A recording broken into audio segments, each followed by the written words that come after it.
Bismillahirrahmanirrahim. Assalamualaikum warahmatullahi wabarakatuh. Alhamdulillah wassalatu wassalamu ala Rasulillah la nabiyya ba'da. Syukur kita kepada Allah Subhanahu wa taala, menjelang Ramadan tiba kita masih diberikan Allah kesehatan, masih diberikan oleh Allah kesempatan hidup, mana salah seorang sahabat kita baru saja wafat, dan mungkin ada orang-orang yang kita cintai telah mendahului kita. Alhamdulillah Allah masih memberikan kepada kita kesempatan untuk memperbanyak amal, memperkuat iman.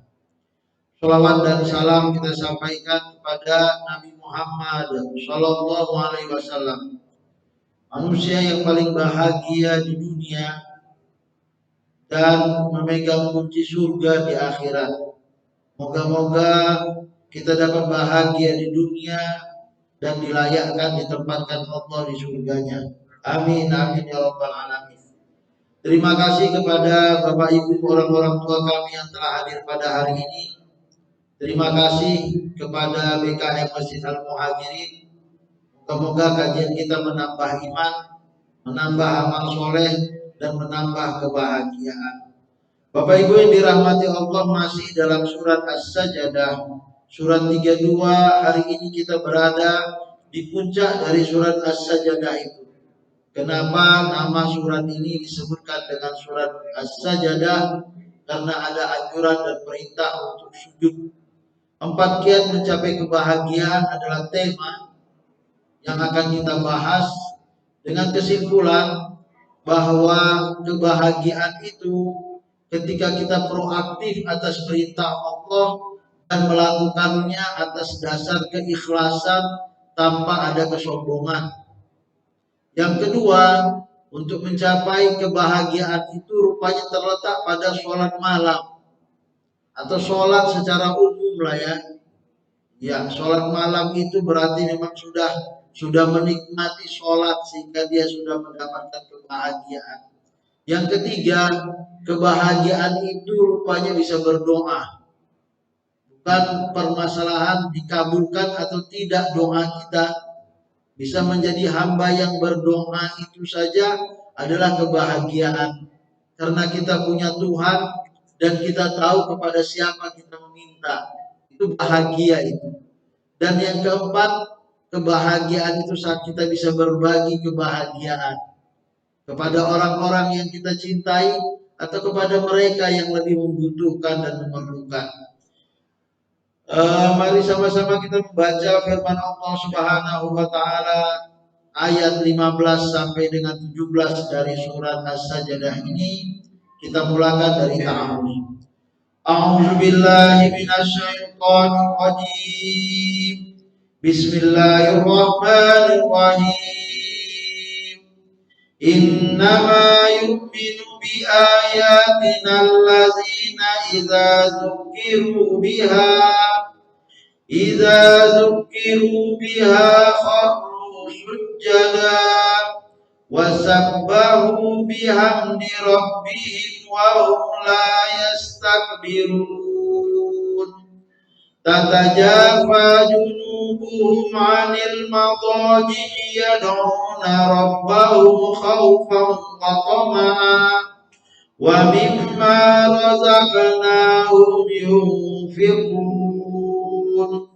Fala ta'lamu nafsun ma ukhfiya lahum min qurrati a'yun jazaa'an bima kanu ya'malun. Shadaqallahul azim. Beginilah dia Al-Quran. Ketika sebelumnya disebutkan tentang neraka, biasanya disebutkan setelahnya tentang surga. Bila dia basyirun wa nadhira, ada kabar gembira, ada kabar duka, ada kabar neraka, ada kabar surga. Kenapa disebutkan dalam Al-Quran dua hal yang kontradiktif ini? Agar kita berpikir supaya tidak masuk ke dalam neraka. Dan siapapun yang tak masuk dalam neraka, maka tidak ada tempat bagi mereka kecuali surga. Maka setelah cerita tentang neraka pada pertemuan yang lalu, di mana kafir telah diberikan kesempatan tapi tidak digunakan, hidayah yang ada dia tutup hati untuk menerimanya. Yang lebih parah lagi, dia lupa Allah, tak ada Tuhan di alam ini, dan menurut logika dia surga dan neraka itu tak ada. Sehingga ketika Allah memaparkan surga, neraka di depan dia, dia pun akhirnya ingin pulang kembali ke dunia, tapi tak ada kata untuk kembali. Maka pada saat ini, lanjutan kisahnya kita menemukan innama yu'minu bi ayatina, orang-orang yang beriman dengan ayat-ayat kami, iza zukiru biha kharru sujada. Maka siapakah yang berbahagia itu? Yaitu imannya membuat dia sami'na wa ata'na. Ada ayat-ayat sajadah seperti ayat ini kita baca, dia akan sujud sajadah. Maka dalam sholat sunat kita menemukan itu, atau dalam baca Quran khusus kita menemukan itu, karena ini tausiah mungkin kita tidak melakukannya. Maka dianjurkan sebelum membaca Al-Quran berwudu, dianjurkan. Kalau tidak berwudu tetap boleh membaca Al-Quran. Bagaimana pula kalau misalnya kita berada di masjid, maka kondisinya untuk sujud sangat mudah. Menghadap kiblat itu diantara anjuran untuk membaca Al-Quran.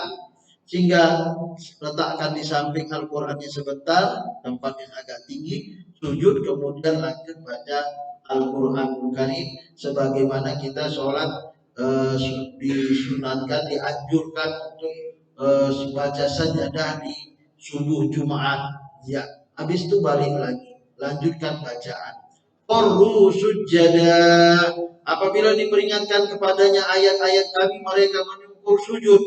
Wasabbahu, bertasbih, bihamdi rabbihim, dan memuji Tuhan mereka.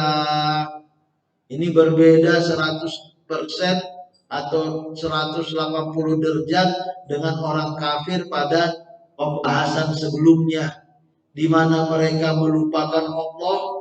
Sekarang kita yang beriman menyebut nama Allah, hatinya bergetar, disebutkan nama Allah, hatinya tenang. Ala bidzikrillah tatmainnul qulub, karena dia yakin menyebut nama Allah adalah puncak dari kebahagiaan.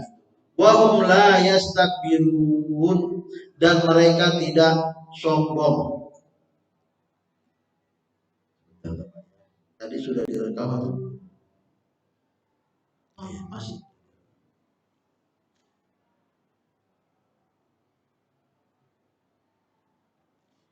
Ya, wahum la yastakbirun.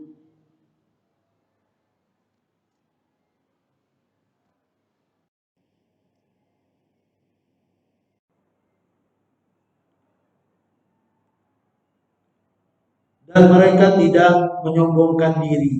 Ini menjadi catatan berikutnya, bahwa bagaimana kita melakukan proaktif.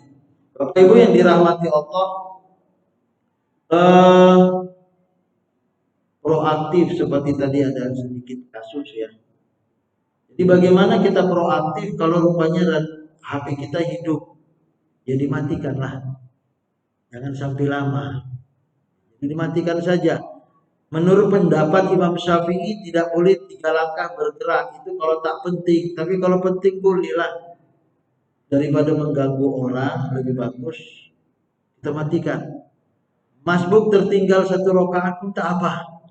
Misalnya jauh, HP kita di sana dan bunyi, jalan aja ke sana. Batalkan sholat terserahlah. Yang penting gak ganggu orang. Ini bagian dari proaktif lah ya. Nah, karena kenyamanan masjid ini sangat diharapkan.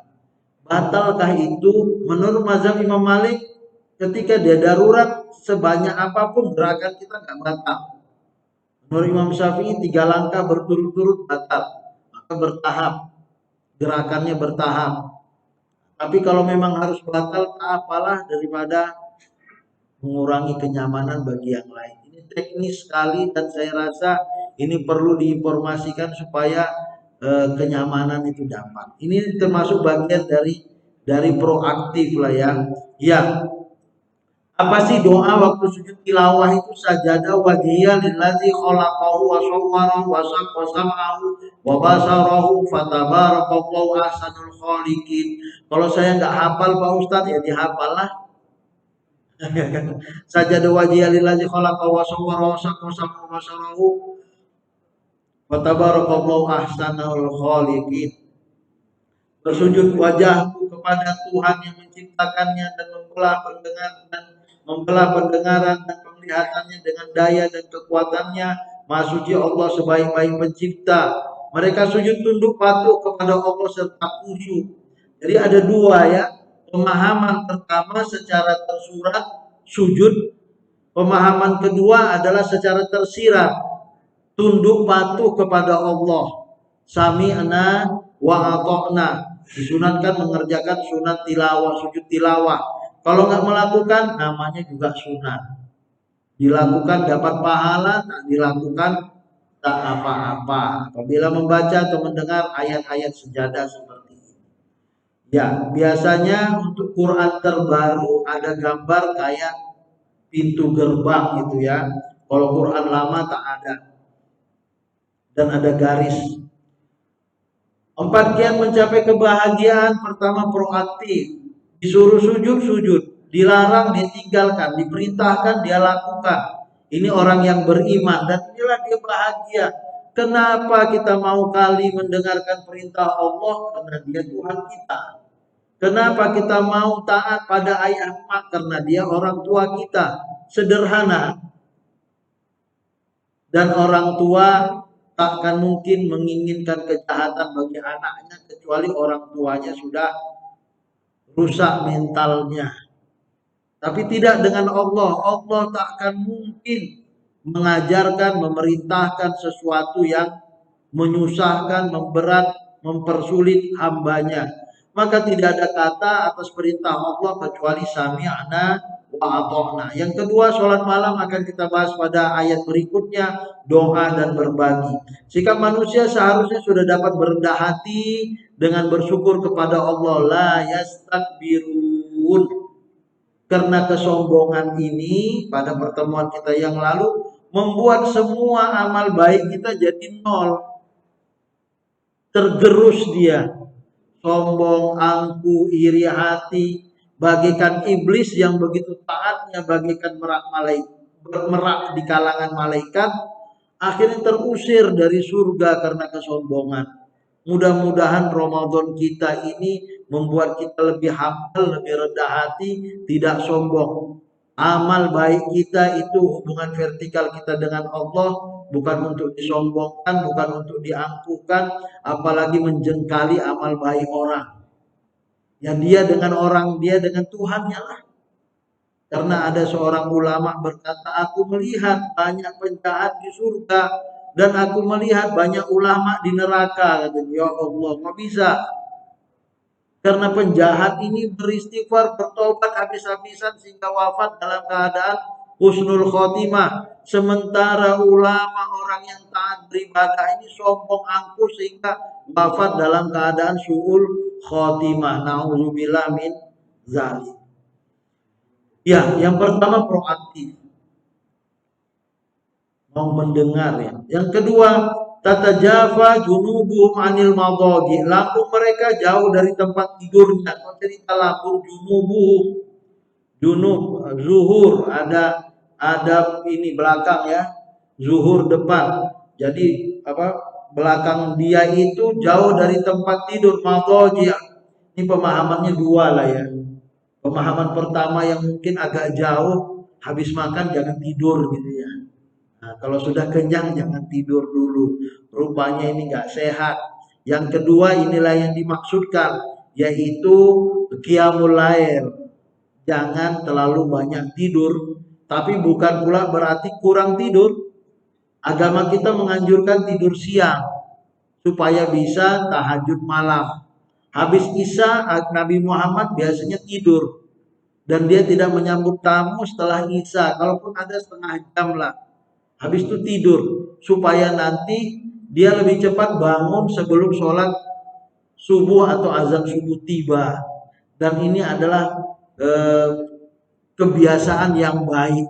Ya, tatajafa junubuhum anil madaji'. Bahasa mudahnya sholat malam. Yad'una rabbahum khaufan wa tama'a. Bagian yang ketiga, mereka berdoa kepada Tuhan mereka dengan rasa takut dan penuh harap. Khaufan apa? Takut timbul kesombongan. Khaufan apa? Takut doanya salah. Khaufan apa? Takut melebihi dari yang diminta. Toma'a mengharapkan ridho Allah, mengharapkan surga. Maka doa itu maksurat yang terbaik. Apa yang diajarkan Allah di dalam Al-Quran atau apa yang diajarkan Nabi di dalam hadis itu adalah doa-doa yang terbaik. Kita gunakan doa itu yang berbahasa Arab terjemah ke dalam bahasa Indonesia, itu tak apa. Tak bisa bahasa Arabnya Pak Ustadz. Bahasa Indonesia, karena berdoa boleh pakai bahasa apapun. Yang tak boleh sholat pakai bahasa Indonesia atau bahasa daerah. Berdoa boleh. Doalah, ud'uni astajib lakum. Doalah karena aku akan mengabulkan doa-doa kalian, kata Allah Subhanahu wa taala. Jadi berdoa itu kebahagiaan. Sebagaimana kita sampaikan tadi di awal, karena kita tahu kita minta kepada Allah, Rabbahum. Kita bukan berdoa kepada berhala. Kita bukan berdoa kepada Tuhan selain Allah. Karena mereka bukanlah Tuhan. Tuhan yang sesungguhnya adalah Allah Subhanahu wa taala. Dan ini membahagiakan. Betapa banyak kita menemukan orang yang berdoa yang tadinya sebelumnya ingin bunuh diri, tak berpikir dia. Orang yang tadinya ingin balas dendam, kita pernah di penjara ada seorang polisi reserse narkoba itu dipenjarakan oleh kawannya sendiri, difitnah bahwa dia menebarkan narkotika. Marah betul. Dia berkata, aku akan beli bom anggur itu. Akan pertama kali kalau aku keluar akan aku lempar ke rumahnya saking palanya. Tapi alhamdulillah setelah ngaji di Rutan Tanjung Kusta bersama dengan kita, akhirnya 5 tahun atau 3 tahun dia keluar dan dibersihkan nama baiknya dan tak ingin dia membunuh orang. Ini buah dari doa, buah dari dekat Allah, dan dia berkata, aku sangat senang. Walaupun awal masuk aku marah. Kenapa? Berkat aku di Rutan, aku pandai baca Quran. Aku sholat yang dulunya tak pernah sholat. Jangankan 5 waktu, tahajud malam pun. Karena kita punya waktu 24 jam di Rutan itu ya kan. Rumah Taman Al-Quran kita katakan ya kan. Iya. Yad'una rabbahum khaufan wa tama'a. Ini buah dari doa. Jadi bukan masalah dikabulkannya. Tapi masalah dekat dengan Allah adalah sebuah pengkabulan. Wa mimma razaqnahum yunfiqun. Yang keempat dan terakhir, mereka menginfakkan sebagian dari rezeki yang kami berikan kepada mereka. Ini juga kebahagiaan. Bagi kita mungkin tak seberapa, tapi bagi orang yang datang ke tempat kita meminta, memohon, itu berarti sungguh luar biasa. Karena apa Bapak? Yang namanya minta itu sudah membuang urat malu dari mukanya. Apalagi laki-laki, gengsi sekali. Tapi daripada harus mau tak mau minta. Dan kita yang memberi, maka Allah Subhanahu wa taala membuat kode etik. La yutbi'una ma anfaqu mannan wala azza. Kalau beri kepada seseorang, jangan sampai yutbi'una ma anfaqu manna. Jangan ungkit-ungkit lagi. Karena dia sudah terbebani itu. Tahu kan dulu ku bantu, itu jadi gak enak. Azza, apalagi menyakiti dia. Ini ya, kau taunya minta-minta aja. Jangan. Kasihan.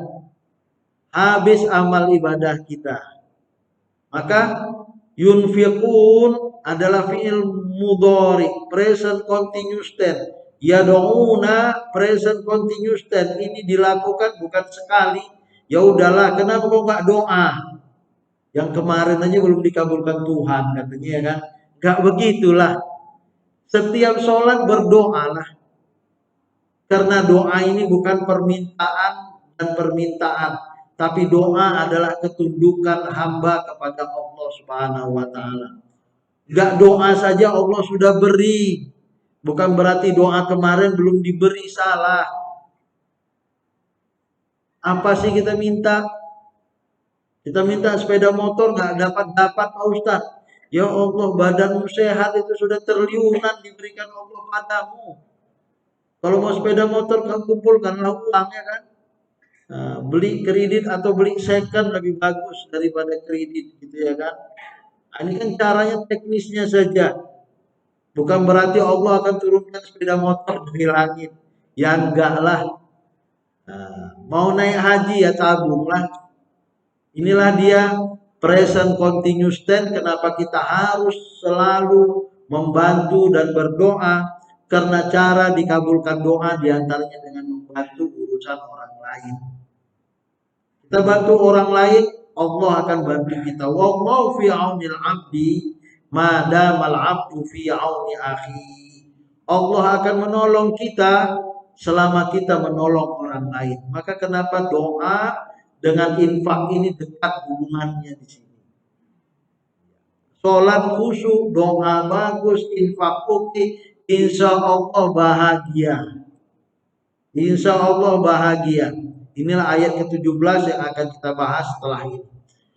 Mereka tidak tidur pada waktu biasanya orang tidur untuk mengerjakan sholat malam. Itulah makna dari tatajafa junubuhum anil madhaji'. Ayo tahajud. Tidak ada suatu yang melebihi nikmat aku rasakan dalam hatiku melebihi sholat malam. Kata Sabit al-Bunani. Ya, artinya kebahagiaan lah ya. Kebahagiaan. Yang namanya bahagia itu nggak bisa diceritakan. Ya sholat tahajud lah dengan khusyuk, dengan baik. Habis itu baca Quran, berdoa sambil menunggu sholat subuh. Ya qiyamul lail ya. Dan pada sebagian malam mereka bersembahyang, tahajudlah kamu sebagai suatu ibadah tambahan. Wa minal laili fatahajjat bihi nafilatan lak, ibadah tambahan bagimu, sunat bagi kita. Asa ayyab'atsaka rabbuka maqamam mahmuda, mudah-mudahan Tuhan mengangkat kamu ke tempat yang terpuji. Jadi kalau mau dipuji oleh Allah, tahajud. Kalau mau bahagia, tahajud. Ya ini amalan sunat. Jadi kalau tanya kok Pak Ustaz tahajud namanya juga amalan sunat. Tapi kok Pak Ustaz tahajud namanya juga amalan sunat. Minimal agak cepat datang ke masjid sebelum azan. Nah, sholat tahajud lah di situ pun jadi. Bagaimana Pak Ustaz? Pas azan saya masih tahajud, lanjutkan. Ya kan? Masuk satu rakaat sudah dapatlah tahajud itu. Bahkan Nabi pernah berkata kalau memang dia rutin tahajud terlambat dia, habis sholat subuh ada yang melakukan tahajud. Tapi ini orang yang memang tiap hari tahajud lah. Kalau kita tak pernah tahajud tiba-tiba setelah sholat subuh tahajud itu aneh lah. Jangan pula dilakukan. Ya, tapi dibolehkan bagi mereka yang rutin tahajud dan ketinggalan tahajud habis sholat subuh. Mana ada sholat setelah sholat subuh Pak Ustaz? Khusus untuk tahajud sampai sebegitunya lah. Sunat muakkad tahajud ini bagi mereka yang menikmatinya. Yang kedua, yang ketiga doa. Yang keempat sedekah. Ya, anggota-anggota badan lebih baik digunakan untuk melaksanakan ibadah dan sholat. Apalagi yang memang biasa terbangun malam ya, mau buang air kecil, ada memang model manusia begitu.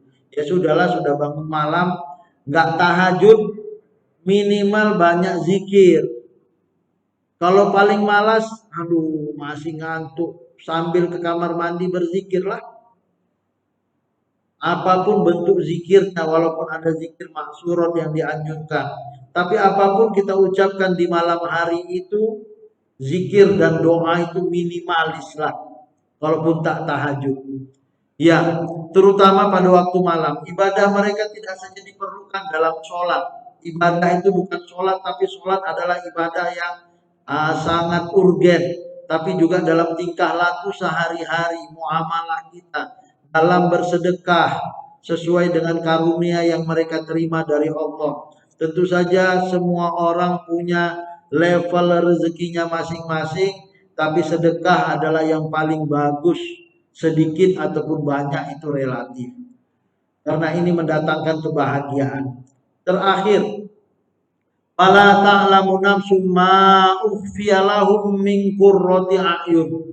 Inilah dia yang kita sebutkan kebahagiaan itu. Dari mana Pak Ustadz mengatakan empat kiat ini bahagia? Ayat 17. Maka tidak seorang pun mengetahui apa yang disembunyikan oleh Allah untuk mereka dari berbagai macam nikmat yang menyenangkan hati. Qurrata a'yun, menyenangkan hati, bahasa lainnya ya bahagialah, enak kali. Nah, itu dia, tenang kali. Bapak Ibu yang dirahmati Allah, ada orang berkata, waduh enaknya umroh, enaknya naik haji. Kalaupun tak bisa umroh, tak bisa naik haji karena keterbatasan dan dana kita dan jauhnya jarak dari Indonesia dengan Arab Saudi, minimal enaknya tahajud. Nah, itu dia. Enaknya berdoa, enaknya berbagi. Apalagi kalau kita tiap tahun umroh, udahlah umrohkanlah orang, ya kan? Tiap tahun mau naik haji, udah hajikanlah orang. Alhamdulillah, mengurus ustaz-ustaz kita di sini sudah umroh ya, alhamdulillah. Jazaa'an bima kanu ya'malun. Jadi empat hal itu adalah reward di dunia sebelum reward di akhirat. Dan di dunia bahagia, di akhirat masuk surga. Qurrati a'yun ini menyenangkan hati, bahasa kiasannya surga lah. Jadi ini pemahaman Al-Quran begitu luasnya. Apa yang lebih bahagia melebihi surga? Ada dalam peristiwa Isra Mi'raj ada hadis tentang surga.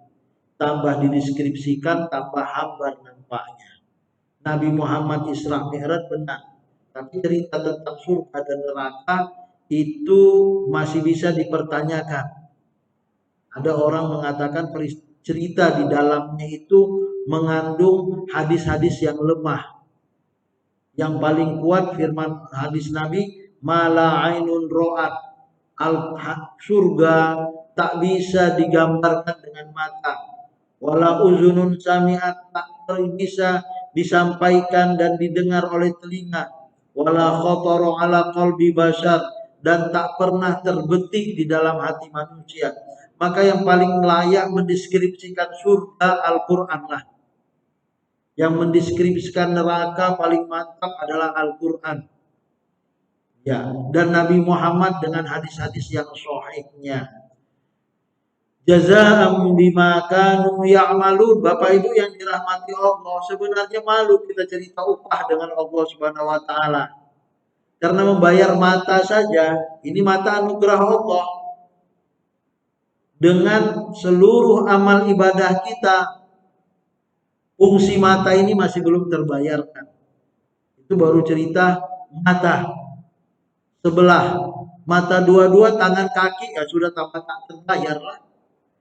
Tapi Allah Subhanahu wa taala dengan kasih sayangnya Ar-Rahman Ar-Rahimnya mengatakan, amal ibadahmu berkat rahmat aku kujadikan sebagai alasan kenapa engkau berada di surga. Waduh. Kita selalu mengilustrasikan ada seorang yang mau masuk hotel bintang 7 Burjul Khalifah misalnya ya kan. Uangnya cuma 100.000 Bapak, bintang 7. Yang satu malam mungkin 500 juta, itu 100.000. Tapi kita kenal dengan Bapak yang punya hotel itu. Udahlah, Siapa itu? Si A. Oke, A, masuk saja. Aku cuma ada 100.000, masukkan ke kantong kau itu. Kau tinggal aja di dalam hotel itu. Berapa lama? Seminggu cukup. Sebulan mau? Nah, kalau dikasih sebulan pun gak apa-apa. Tinggallah. Ah, begitulah.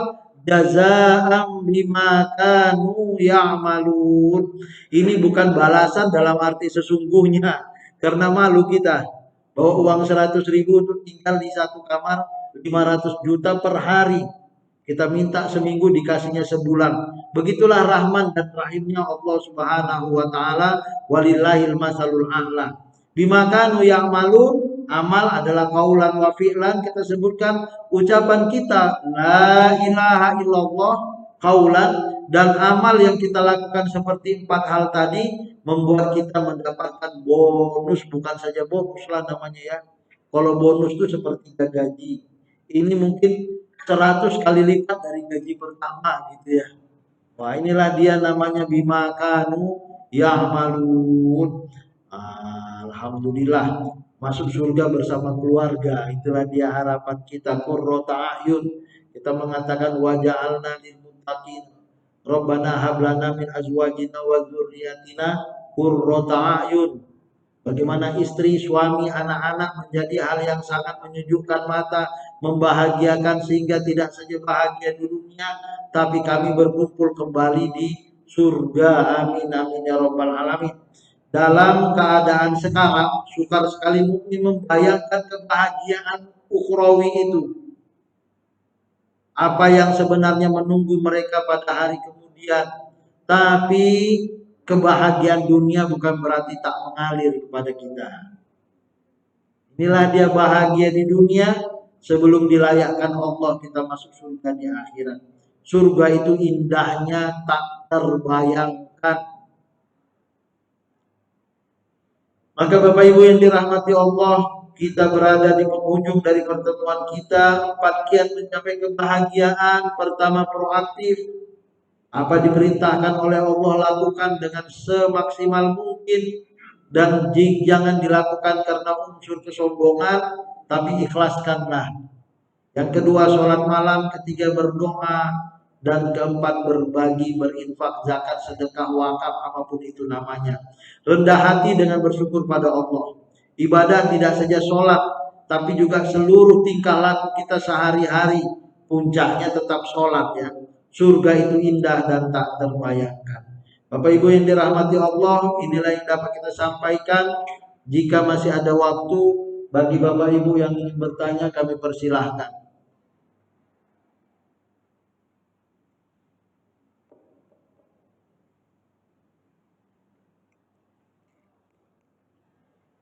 Assalamualaikum warahmatullahi wabarakatuh. Waalaikumsalam. Apabila kita membaca Al-Quran di HP, apa sama nggak pahalanya Al-Quran langsung? Ya, terima kasih Bapak. Bapak Ibu yang dirahmati Allah, sarana mushaf Al-Quran ini berkembang. Dulunya di pelepah kurma, di tulang-tulang unta. Quran pertama itu kemudian ditulis dengan huruf dalam bentuk seperti kertas papirus, hampir 1 meter tinggi tebal Al-Quran itu. 1 meter, bukanya pun lebar, hurufnya pun besar-besar, ditulis dalam bentuk huruf kufi. Kemudian ditemukanlah percetakan pertama, dan Al-Quran sudah mulai dicetak dalam kondisi terbatas. Jadi bagaimana Quran pada zaman Nabi Muhammad, jangan dibayangkan seperti Quran kita hari ini ya. Yang besar tinggi itu pun itu setelah zaman khalifah atau tabi'in. Dan itu pada zaman Nabi Muhammad hanya ditulis satu yang dikenal kemudian dengan Rasm Utsmani oleh Utsman, walaupun kemudian ada tulisan-tulisan tak lengkap dari para sahabat. Pada zaman Utsman lah baru ditulis 7 atau 6 kopian, dikirim ke Kufah, ke Mekah, ke Madinah, ke Basrah, ke beberapa kota besar, dan itu cuma 1 naskah, 1 kopi. baru kemudian perjalanan hidup Al-Quran ini menemukan titik puncaknya ketika kertas begitu mudah didapat. Tidak ada yang dicetak di dunia ini lebih banyak melebihi Al-Quranul Karim. Tidak ada kajian yang lebih banyak melebihi kajian Al-Quran dalam bentuk tafsir dan terjemah tertulis. Akhirnya sekarang kita masuk kepada less paper, mengurangi penggunaan kertas, karena kita akan menumbang hutan yang makin lama makin tipis dan itu membahayakan ekosistem dunia. Mau tidak mau suatu masa generasi penerus kita nggak kenal namanya kertas, semuanya pakai tablet. Dan inilah dia fakta. Bagaimana pula pahalanya? Ya dapat. Karena memang sudah tak ada lagi kertas. Bapak Ibu yang dirahmati Allah, saya berada di dunia percetakan. Di luar negeri itu mesin percetakan habis semua. Bangkrut. Indonesia yang paling berjalan sekarang tinggal satu, cetak Al-Quran. Kalau buku, hari ini dicetak, besok di PDF-kan orang, sudah di-share gratis. Maka dunia akan berada di sana. Hukum membaca dalam bentuk tablet ataupun HP suatu ketika ya samalah pahalanya dengan Al-Quran yang dalam bentuk buku. Karena memang suatu ketika buku sudah tidak ada. Kalau sekarang masih ada Pak Ustadz, bacalah Al-Quran itu sendiri. Nah, karena dalam HP itu banyak bermacam ceritanya. Tapi kalau sudah tidak ada, yang mau tak mau kita baca. Dan tetap saja yang namanya beramal soleh, pakai sarana apapun dapat pahala. Ini yang bisa kita sampaikan, mudah-mudahan bermanfaat. Kita tutup dengan doa. A'udzubillahi minasyaitonirrajim. Bismillahirrahmanirrahim. Assalatu wassalamu ala asyrofil anbiya'i wal mursalin wa ala alihi wa sahbihi ajma'in walhamdulillahi rabbil alamin.